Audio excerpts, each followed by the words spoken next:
வைகுண்ட ஏகாதசியை ஒட்டி ஸ்ரீரங்கம் ரங்கநாதர் கோயிலில் சொர்க்கவாசல் திறப்பு. ஏராளமான பக்தர்கள் பங்கேற்று சுவாமி தரிசனம்.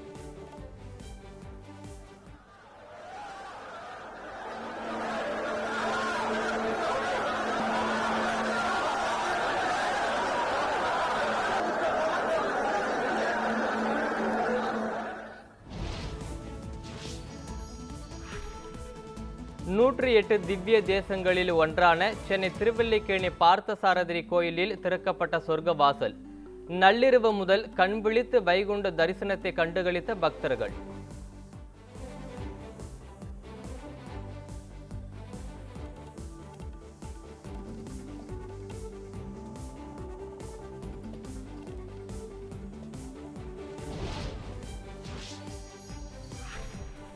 தமிழ்நாட்டின் பல்வேறு பகுதிகளில் உள்ள திருக்கோவில்களில் சொர்க்கவாசல் திறப்பு.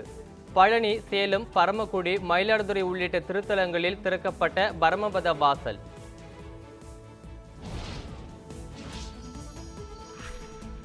துணைவேந்தர் நியமனத்தில் மாநில அதிகாரங்களை குறைக்கும் UGC விதிமுறைக்கு எதிராக சட்டப்பேரவையில் தீர்மானம். வரைவு விதிமுறைகளை திரும்ப பெற வேண்டும் என்ற முதலமைச்சரின் தீர்மானம் ஒருமனதாக நிறைவேற்றும். தமிழகத்தின் உயர்கல்வியை சீர்குலைக்கும் முயற்சியிலேயே UGCயின் விதிகளை மத்திய அரசு திருத்தியுள்ளது. UGC விதிகளை உடனடியாக திரும்ப பெறாவிட்டால் நீதிமன்றத்தை நாடுவோம் என முதலமைச்சர் ஸ்டாலின் பதிவு. குடும்ப அட்டைதாரர்களுக்கு பொங்கல் பரிசு தொகுப்பு வழங்கும் திட்டத்தை முதலமைச்சர் MK ஸ்டாலின் தொடங்கி வைத்தார். மாநிலம் முழுவதும் 2,20,00,000 குடும்ப அட்டைதாரர்களுக்கு வழங்க ஏற்பாடு. தமிழ்நாடு தகவல் தொழில்நுட்ப உச்சி மாநாட்டை தொடங்கி வைத்தார் முதலமைச்சர் ஸ்டாலின். தகவல் தொழில்நுட்பம் தொடர்பான அரங்கத்தையும் திறந்து வைத்து பார்வையிட்டார்.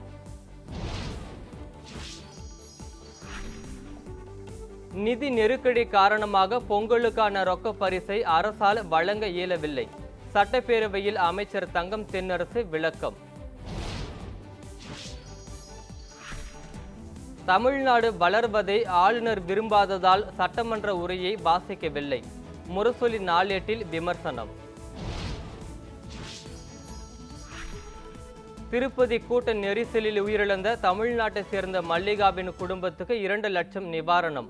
முதலமைச்சர் ஸ்டாலின் அறிவிப்பு. தமிழகத்தில் பெண்களுக்கு பாதுகாப்பு இல்லை என எடப்பாடி பழனிசாமியின் நாடகம் மக்களிடம் எடுபட போவதே இல்லை என அமைச்சர் சிவசங்கர் விமர்சனம். பெண்கள் மீதான வன்முறையை திராவிட மாடல் அரசு சகித்து கொள்ளாது எனவும் திட்டவட்டம். பொங்கல் பண்டிகையொட்டி தென் மாவட்டங்களில் இன்று முதல் சிறப்பு பேருந்துகள் இயக்கம். போக்குவரத்து கழகம் அறிவிப்பு. பெரியார் குறித்து உண்மைக்கு மாறான தகவல்களை சீமான் பேசியதாக குற்றச்சாட்டு. சீமானை கைது செய்யக்கோரி திராவிடர் கழகம் சார்பில் புகார். பெரியார் குறித்து அவதூறாக பேசியதாக அளிக்கப்பட்ட புகாரின் பேரில் சீமான் மீது வழக்கு பதிவு. 2 பிரிவுகளின் கீழ் கடலூர் மாவட்டம் வடலூர் காவல் நிலையத்தில் வழக்கு பதிவு செய்யப்பட்டதாக தகவல். அண்ணா பல்கலைக்கழக மாணவி பாலியல் வன்கொடுமை விவகாரம். ஆளுக்கொரு கருத்தை கூறி திசை திருப்பி வருவதாக பாஜக மாநில தலைவர் அண்ணாமலை விமர்சனம். அரசு பணி மோசடி தொடர்பாக அமைச்சர் செந்தில் பாலாஜி மீதான வழக்கு. அமலாக்கத்துறை சார்பில் கூடுதல் குற்றப்பத்திரிகை தாக்கல்.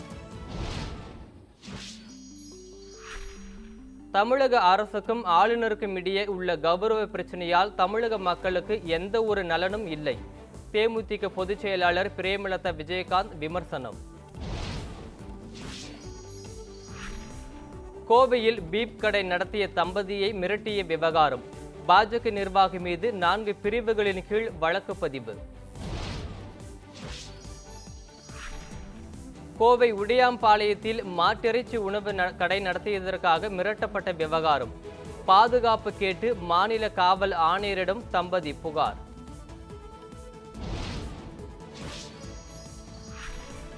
கோவையில் பீப் கடை நடத்திய தம்பதியினரை மிரட்டல் விடுத்ததன் எதிரொலி. அம்பேத்கர் மற்றும் பெரியாரிய இயக்கங்கள் சார்பில் பீப் கடைக்கு நேரில் சென்று ஆதரவு.